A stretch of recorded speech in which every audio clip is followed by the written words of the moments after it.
خدا ہم سے رہنمائی مانگیں گے، خدا ہم سے قوت مانگیں گے، خدا کا روح ہماری زندگیوں میں کام کرے اور خدا کا پاک کلام ہماری زندگیوں میں جڑ پکڑے۔ آئیے ہم سب کو دعائی روح میں ہم کو سکھائیں گے۔ روح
پاک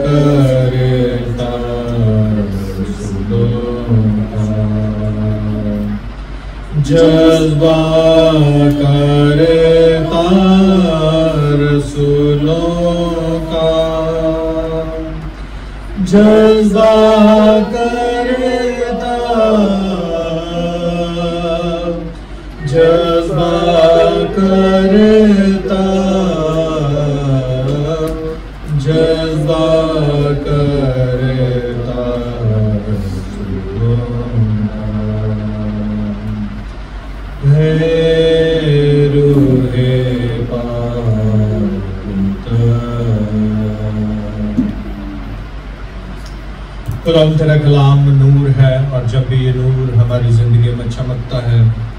تو تاریکی ہمارے بدنوں میں سے جاتی رہتی ہے۔ اس نور کی روشنی کے لیے تیرا شکر ادا کرتے ہیں۔ خدا تو اس نور کو ہماری زندگیوں میں چمکا تاکہ ہم دنا دل حاصل کریں، کلام میں لکھے ہوئے ہر خوبصورت لفظ کے لیے جو تیرے روح القدس کی تحریک سے، جو خدا تیرے مکاشفات کے ذریعے سے، جو الہام اور وحی کے ذریعے سے تیرے پاک بندوں پر نازل ہوا، خدا اس پاک کلام کے لیے تیرا شکر ادا کرتے ہیں جو ہم تک پہنچا ہے۔ اور خدا اس پاک کلام میں سے آج جو کچھ بھی ہم سیکھنے کو ہیں، خدا تیرا پاک کلام ہماری زندگیوں میں خدا بڑی برکت کا باعث ہو۔ خدا دعا سن اور قبول کر، اسی لیے آمین۔ گزشتہ ایام میں ہم نے کلام مقدس میں سے چرچ ہسٹری کے بارے میں سیکھا، ابتدائی کلیسیا کے بارے میں، اعمال کی کتاب اور اس کے 6 ابواب کے بارے میں نے یہاں پر پریچ کیا، اور ہم نے کلام مقدس میں سے ان کے متعلق سیکھا کہ کس طرح سے کلیسیائیں وجود میں آئیں، کلیسیائیں کس طرح سے بڑھی، اور بڑے ہی بابرکت باتیں وہاں پر ہمیں سیکھنے کو ملتی ہیں کہ یسوع مسیح کے نام کے وسیلہ سے کس طرح سے وہ ستائے گئے اور کس طرح سے انہوں نے کلام کیا، اور جیسے میں نے پہلے بتایا تھا کہ پہلے جس طرح سے شاگرد بزدل تھے، اب وہ بہادر بن کر سامنے آئے ہیں۔ آغاز میں اس بات سے کرنا چاہتا ہوں کیونکہ ہم دیکھیں کہ جس طرح سے شاگرد جو ہیں وہ پہلے کمزوری کی حالت میں تھے، اب وہ طاقتور بن چکے ہیں۔ ان کی طاقت، ان کی قوت، ان کی پاور جو ہے وہ خدا کا پاک روح ہے جو انہیں آگے لے کر چلتا ہے۔ اب کیا ہوا ہے، اگر ہم اعمال کی کتاب دیکھیں تو 6 باب سے ہم دیکھتے ہیں کہ کلیسیا جو ہے وہ بہت بڑھ چکی ہے، اور جب کلیسیا بہت بڑھ چکی ہے تو اس کے ساتھ مخالفین بھی بڑھ چکے ہیں، اور کبھی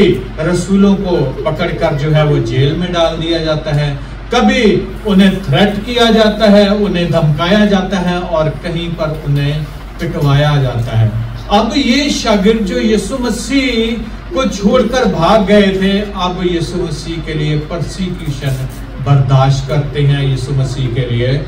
وہ اپنے آپ کو پیش کرتے ہوئے ہمیں نظر آتے ہیں۔ اور اگر ہم دیکھیں تو لوکا کی انجیل میں ہمیں یہ بیان ملتا ہے کہ یسوع مسیح نے کہا، یہ فرمایا تھا کہ اگر ہم مرکز کی انجیل دیکھیں اور اگر ہم لوکا کی انجیل میں دیکھیں تو وہاں پر خدا یسوع مسیح پہلے سے ہی ایک پیشن گوئی اپنے شاگردوں کے حق میں کہتے ہیں کہ تم عدالتوں میں گھسیٹے جاؤ گے، تمہیں اعلیٰ حکام کے حوالے کیا جائے گا اور تم عدالتوں میں پیش کیا جاؤ گے، لیکن وہاں پر جو کچھ کہنا ہے وہ خدا کا پاک روح تمہیں بتائے گا کہ تمہیں کیا کہنا ہے، عدالتوں میں تمہیں کیا بولنا ہے۔ یہ پیشن گوئی خدا یسوع مسیح نے اپنے شاگردوں کو پہلے ہی بتا دیا تھا کہ تمہارے ساتھ جو ہے وہ کیا ہونے والا ہے۔ اور آگے چل کر اگر ہم دیکھیں تو جس طرح سے پطرس اور اس کے ساتھیوں کو پکڑ کر حوالات میں رکھا گیا تو وہاں پر خدا کا فرشتہ جو ہے وہ آ پہنچا اور انہیں آزاد کر دیا اور کہا کہ جاؤ جا کر ہیکل میں تعلیم دو۔ اعمال کی کتاب اس کا 5واں باب اور اس کی 19ویں آیت میں لکھا ہے، مگر خدا کے ایک فرشتہ نے رات کو قید خانہ کے دروازے کھولے اور انہیں باہر لے جا کر کہا جاؤ ہیکل میں کھڑے ہو کر زندگی کی باتیں لوگوں کو سنا۔ اب جب کہ وہ شاگرد جو ہے وہ کلام کرتے ہوئے ہمیں نظر آتے ہیں، وہ جو سرمن دے رہے ہیں، وہ جو بڑی دلیری کے ساتھ لوگ جو ہیں لوگوں میں خدا کا کلام دے رہے ہیں، اب نہ وہ فقیہوں سے ڈرتے ہیں، نہ وہ فریسیوں سے ڈرتے ہیں، نہ وہ کاہنوں سے ڈرتے ہیں، بلکہ وہ ہیکل میں بڑی دلیری کے ساتھ خدا کا پاک کلام پیش کرتے ہوئے نظر آتے ہیں۔ لیکن جب وہ پکڑ لیے گئے ہیں تو خدا کا فرشتہ وہاں پر موجود ہوا اور ان کو کہا کہ جاؤ، کیا لکھا ہے کہ جاؤ ہیکل میں کھڑے ہو کر زندگی کی باتیں، کلام کی باتیں جو ہیں وہ زندگی کی باتیں ہیں، جو زندگی بخش ہیں، جو حیات کا درخت ہیں، جو روح کی تلوار ہیں، جاؤ جا کر ہیکل میں کلام دو۔ تو وہ جب کلام پیش کرتے ہیں تو وہاں پر جو کلام پیش کیا جاتا ہے وہ یہودیوں پر ناگوار گزرتا ہے۔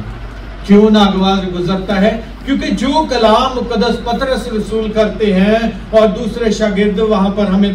نظر آتے ہیں تو وہ کلام جو ہے وہ ان کے حق میں نہیں ہے،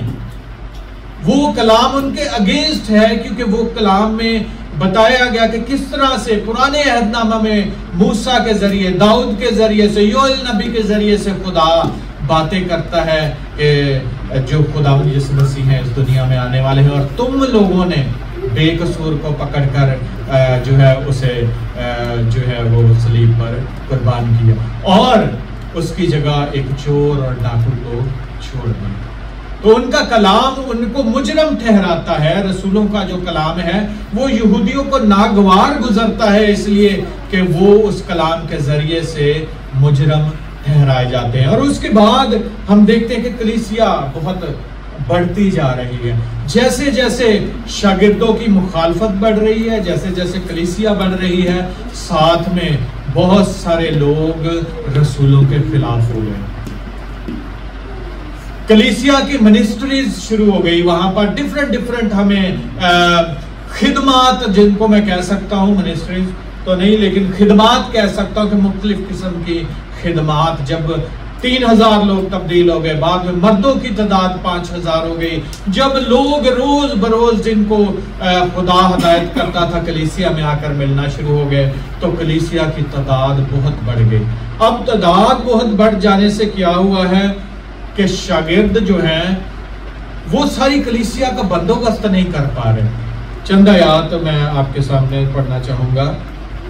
جو پہلے تلاوت ہوئی، ان میں سے چند اور آیات میں ایڈ کرنا چاہوں گا۔ اس میں لکھا ہے، ان دنوں میں جب شاگرد بہت ہوتے جاتے تھے تو یونانی مائل یہودی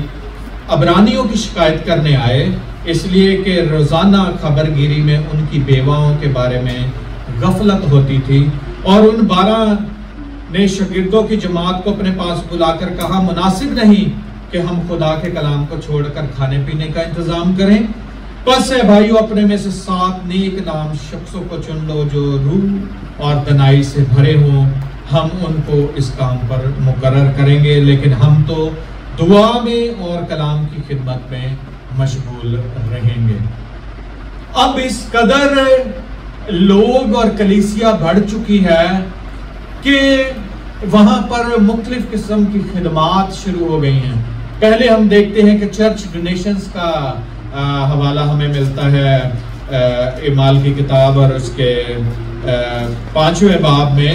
وہاں پر ہم دیکھتے ہیں انانیہ اور سفیرہ کا واقعہ ہمیں ملتا ہے، اور وہاں پر لکھا ہے کہ لوگ اپنی جائیدادیں بیچ کر جو ہے وہ رسولوں کے پاس لاتے اور ہر ایک غریبوں کی مدد کے لیے ان اماؤنٹ میں سے، ان پیسوں میں سے جو ہے غریبوں کی ہیلپ کی جاتی تھی۔ تو اس طرح سے مختلف خدمات کا آغاز ہو گیا ہے۔ جیسے ہی چرچ کا آغاز ہوا، کلیسیا کا آغاز ہوا ہے، اس کے ساتھ خدمات کا آغاز شروع ہو گیا۔ جیسے ہی جو ہے معجزات ہونے شروع ہو گئے، جس طرح سے خدا یسوع مسیح نے اپنے شاگردوں کو کہا تھا کہ میں اگر تم میں راہی کے دانے کے برابر بھی ایمان ہوگا تو مجھ سے بھی بڑے بڑے کام کرو گے۔ تو یہاں پر میں نے لاسٹ جو سرمن دیا تھا وہاں پر لکھا ہے 5واں باب اور اس کی 12ویں آیت سے لکھا ہے، اور رسولوں کے ہاتھوں سے بہت سے نشان اور عجیب کام لوگوں میں ظاہر ہوتے تھے،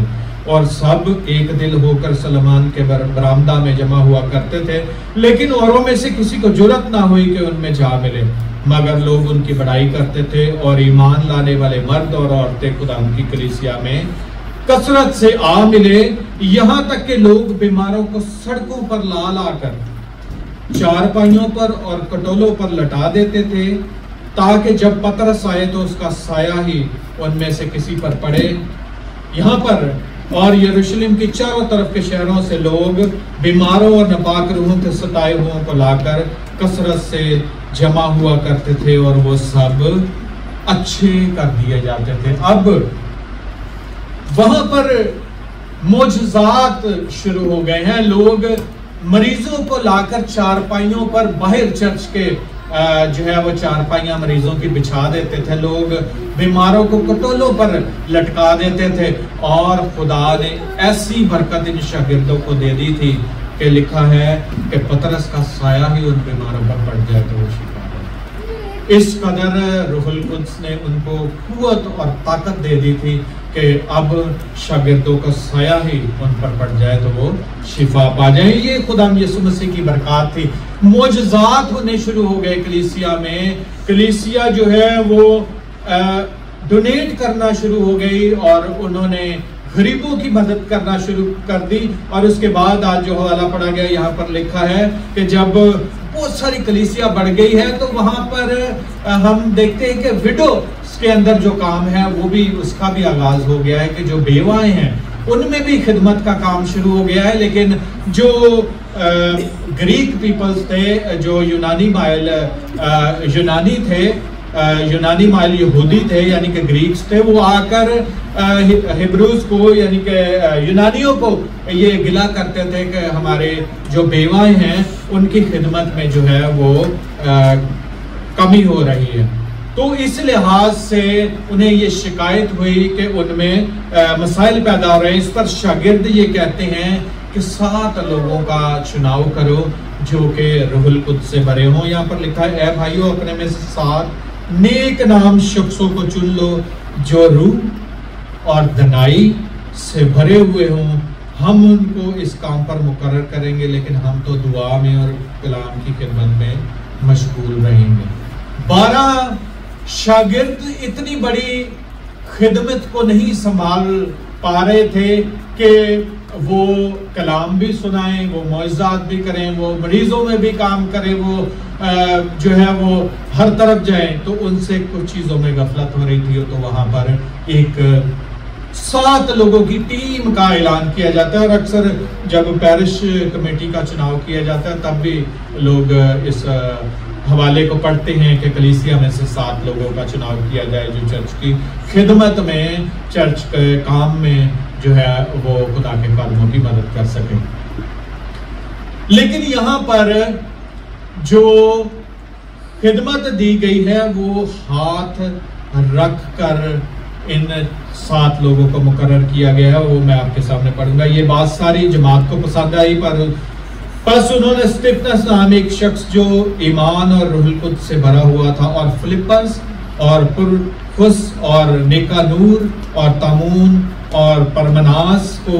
اور نیکالاؤس کو جو نومرید یہودی انتاکی تھا چن لیا۔ انہیں رسولوں کے آگے کھڑا کیا، انہوں نے دعا کر کے ان پہ ہاتھ رکھے۔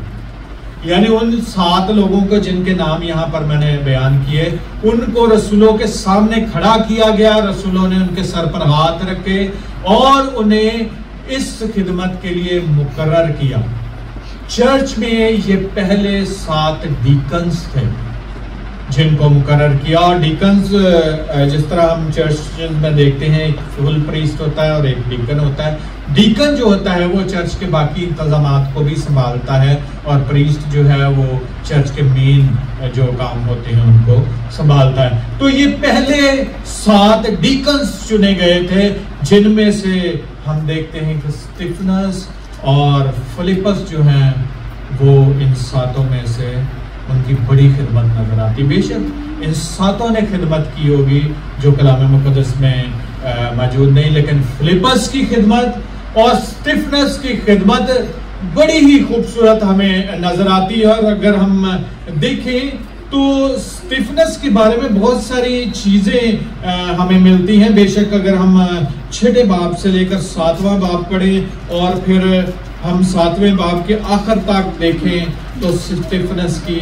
شہادت کا ذکر ہمیں ملتا ہے۔ 6واں اور 7واں باب، یہ 2 چیپٹر جو ہیں اسٹیفنس کی ساری زندگی کو اور اس کی خدمت کو اور اس کی شہادت کو بیان کرتے ہیں۔ اگر آپ کے پاس ٹائم ہوا تو آپ ضرور جا کر 6واں اور 7واں باب اعمال کی کتاب پڑھ سکتے ہیں۔ آج تھوڑی دیر کے لیے میں آپ کی توجہ مقدس اسٹیفنس کی طرف دلوانا چاہتا ہوں۔ مقدس اسٹیفنس جو ہے وہ پہلے کلیسیا کے شہیدوں میں شمار کیے جانے والے رسول ہیں۔ بے شک انہیں ڈیکن کے عہدے پر فائز کیا گیا تھا۔ 7 لوگوں کا چناؤ، جیسا میں نے ابھی بیان کیا، 7 لوگوں کا چناؤ کیا گیا، ان میں سے اسٹیفنس بھی ایک شاگرد تھا جو ڈیکن کے عہدے پر فائز کیا گیا، اور اس کی خدمت تھی کہ یہ بیواؤں کی خدمت کریں۔ لیکن اس کے ساتھ ساتھ اس نے ایک اور چناؤ بھی کیا ہے۔ یہ ہمیں کلام سناتا ہوا نظر آتا ہے۔ اعمال کی کتاب اس کا 7واں باب اس کا پورا سرمن ہے، اور لبراتینیوں کے عبادت خانہ میں یہ جا کر یسوع مسیح کی منادی کرنے لگا، اور وہاں پر یہ جب منادی کر رہا ہے تو وہاں پر ہمیں بیان ملتا ہے کہ انہوں نے بڑے عالم بھیجے اسٹیفنس سے بحث کرنے کے لیے۔ بحث کے بہت سارے شوقین ہوتے ہیں چرچز میں اور دوسرے اداروں میں، اگر ہم دیکھیں تو وہاں پر بحث کرنے کے لیے معلموں کو بلایا گیا، بحث کرنے کے لیے بہت سارے اعلیٰ پائے کے درجے کے جو استاد تھے ان کو بلایا گیا تاکہ وہ اسٹیفنس کے ساتھ بحث کریں۔ لیکن کلام مقدس یہ بتاتا ہے، میں آپ کے سامنے چند آیات پڑھ دیتا ہوں تاکہ آپ اس بات کو اچھے سے سمجھ سکیں۔ یہاں پر لکھا ہے 8ویں آیت سے، اسٹیفنس فضل اور قوت سے بھرا ہوا لوگوں میں بڑے بڑے عجیب کام اور نشان ظاہر کیا کرتا تھا کہ اس عبادت خانہ سے جو لبراتینیوں کا کہلاتا ہے اور قرینیوں اور اسکندریوں اور ان میں سے جو کلکیا اور آسیہ کہتے ہیں، بعض لوگ اٹھ کر اسٹیفنس سے بحث کرنے لگے، مگر وہ اس دنائی اور روح کا جس سے وہ کلام کرتا تھا مقابلہ نہ کر سکے۔ یہ اسٹیفنس کی اپنی عقل مندی نہیں تھی، علم اور علیم بنانے والا خدا ہے، علم اور دنائی بخشنے والا خدا ہے، دانا بنانے والا خدا ہے، علم بخشنے والا خدا ہے۔ اور یہ یہاں پر لکھا ہے دنائی اور روح کا جس سے وہ کلام کرتا تھا مقابلہ نہ کر سکے۔ پر ان میں سے کئی لوگوں کو